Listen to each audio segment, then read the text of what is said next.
A woman who warns social media not to fall for Keanu Reeves romance scams becomes homeless after falling for a Keanu Reeves romance scam. That is the most bogus news I've read this week. Meet 67-year-old Catherine Goodson, whose story began in 2022 when she was contacted online by someone pretending to be the world's most beloved Canadian hunk. They hit it off, but to prove that she wasn't interested in Bill S. Preston Esquire just for his money, the scammer convinced her to send him a $500 gift card, which she did, but then she asked to hear his voice. And I'm guessing the scammer's Keanu impression was about as good as mine, because she quickly realized her mistake and took to social media to warn everyone about people pretending to be Keanu online. And that's when she was contacted by someone else claiming to be the real Keanu Reeves this time, who saw her story and felt awful and wanted to help her. They also hit it off, and faster than a speeding bus began an online romance,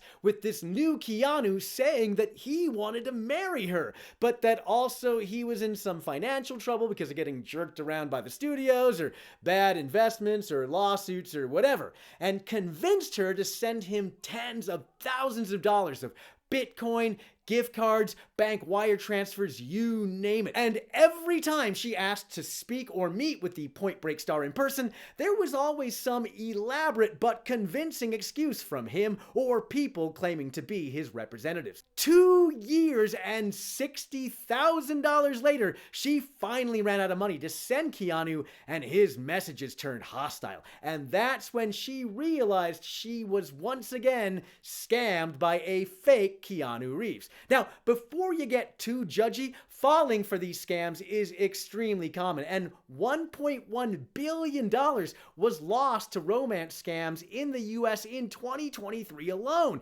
which really makes me want to go John Wick on the perpetrators. For the record, the real Keanu is not on social media, and he is happily in a long-term relationship, so he ain't sliding into your DMs like Neo jacking into the Matrix. Goodson freely says she fell for it because she was lonely, but unfortunately now she is penniless and living out of her car. And at 67 years old, who knows how she will climb out from underneath this mess? Unless, of course, the real Keanu sees the story and wants to help her. And there's a good chance he might, because apparently he is that kind of guy, though I can imagine Goodson being skeptical if he does actually try to contact her. So I would recommend to Keanu, go see her in person. Stay tuned.